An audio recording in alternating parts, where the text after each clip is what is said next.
the eyes of the public.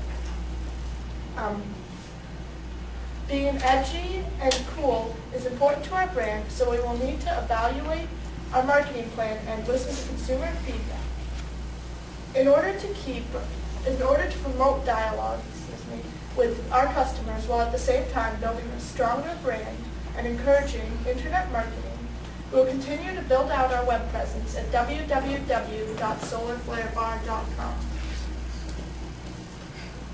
In addition to internet marketing and sales, we will get our bar on shelves and in front of the customers by partnering with large companies that already have distribution relationships in place, such as GNC. We could also co-brand or OEM our product with cutting-edge space companies such as Virgin Galactic or SpaceX to give our brand a modern and unique feel. Our bar initially will be sold either individually or in a box of 6. Individually, the bar will cost about 75 cents, while the box of 6 will cost about $3.99. This will price our bar similarly with other wholesome bars. This competition has taught each and every one of us about entrepreneurship, creativity, how to apologize to our parents for the mess we left in the kitchen, and most importantly, how to work as a team towards the goal at hand. We would like to give a special thanks to the people who have really helped and supported us throughout this entire competition. The Battle Creek Area Math and Science Center, the Kellogg's Corporation, Maxson, the principal of the Battle Creek Area Math and Science Center, Crystal Pekas, the director of the Battle Creek Area Math and Science Center, Connie Duncan, all of our parents, and every single person that provided inspiration and support throughout this entire competition. We would like to thank them.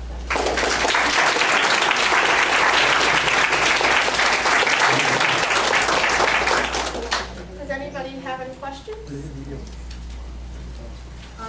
Okay, I think I've asked some questions before, but what is this is supposed to be targeted mainly to space, but you said you're going to target it to everybody who eats it. What makes it so different from other energy bars? I mean, I know it may taste great and have nutritional value, but so do a lot of other companies claim to do the same thing. Can you give me basically maybe the smallest reason why this should be the bar of choice?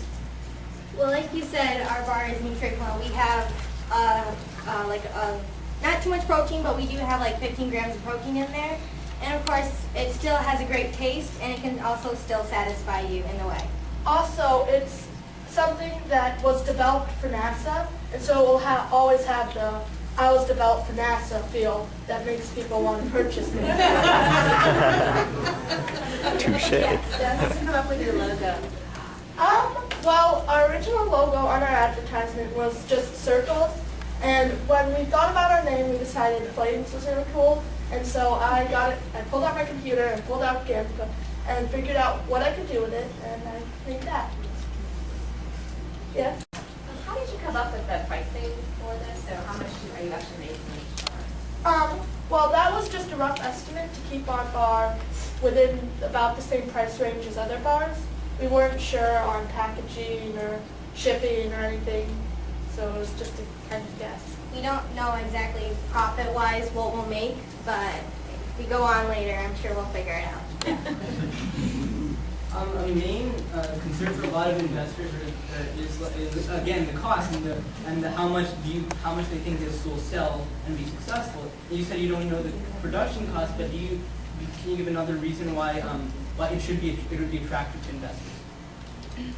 Well, go ahead, Shannon. Well, first of all, the people we're trying to market, it's the fastest growing market that's out there right now, is the teen market. And so that would be interesting for the investors if we're trying to target them. And also, like I said before, the interest of the NASA thing is really a really good reason, and it attracts people because it has that special, like, spacey feel and modern as well. Yes, yes. I apologize if you addressed this already. I didn't read the requirements, but I'm wondering, did you try any other form factors besides like the nutrition bar? See, the requirements set for us had to be specifically in nutrition way. They gave us certain amount of quantity percentages that we need to match. And I think that was one of our main challenges and something we kind of had to go for and something that we had to work around and one of the main things about our bar. Could you have done like a liquid form or? We thought about that, like through a tube, like mushed them together or something. But if the water activity wouldn't have been very good, I don't think, for that. As part of a liquid. Yeah. And then we also thought about doing a chocolate thing, but we figured that would melt when you had it in high temperatures. We wouldn't do that, yeah. Yeah, just for everyone's benefit, the judges, we prescribed to the groups that they had to make a bar. So they weren't given latitude beyond that.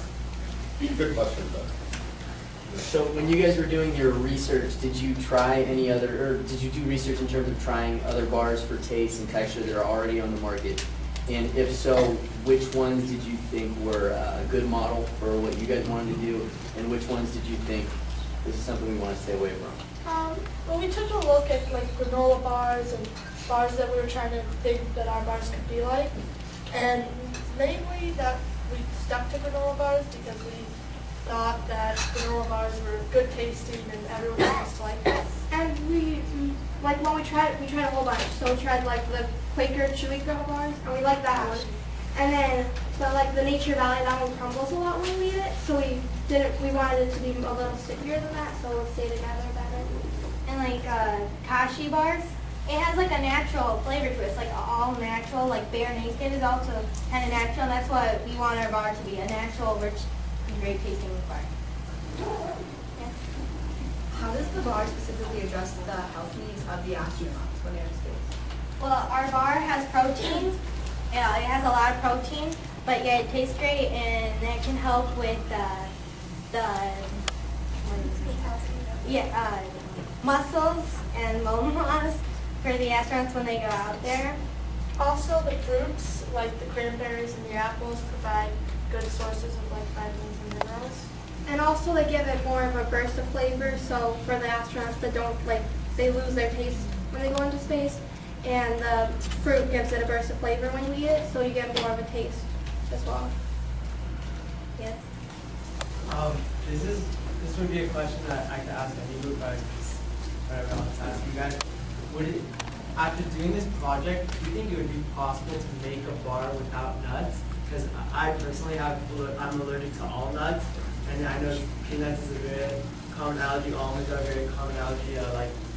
I know a lot of people have those allergies. So to get the 15% protein per 100 grams, do you think it would be possible to even do a bar without nuts? It would be possible. You'd have to use a lot of protein powder, which would make it really sticky, tasty.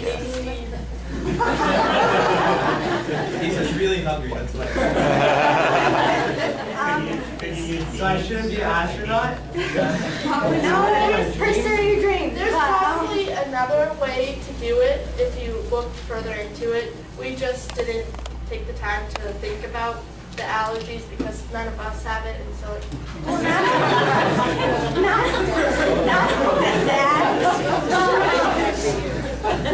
it's not only we don't have the allergen, we weren't required itself to do that, so I'm just speaking for the minority. yeah, we'll look into that. One last question. Yes. Well, it's not a question, just maybe even an answer. They have bars that are just fruit bars, so they're not they have those dates and Still so. don't give up. Right? I would think that beans would present their own set of problems. So I'm not trying. Not with you. If there's nothing more, we can take it.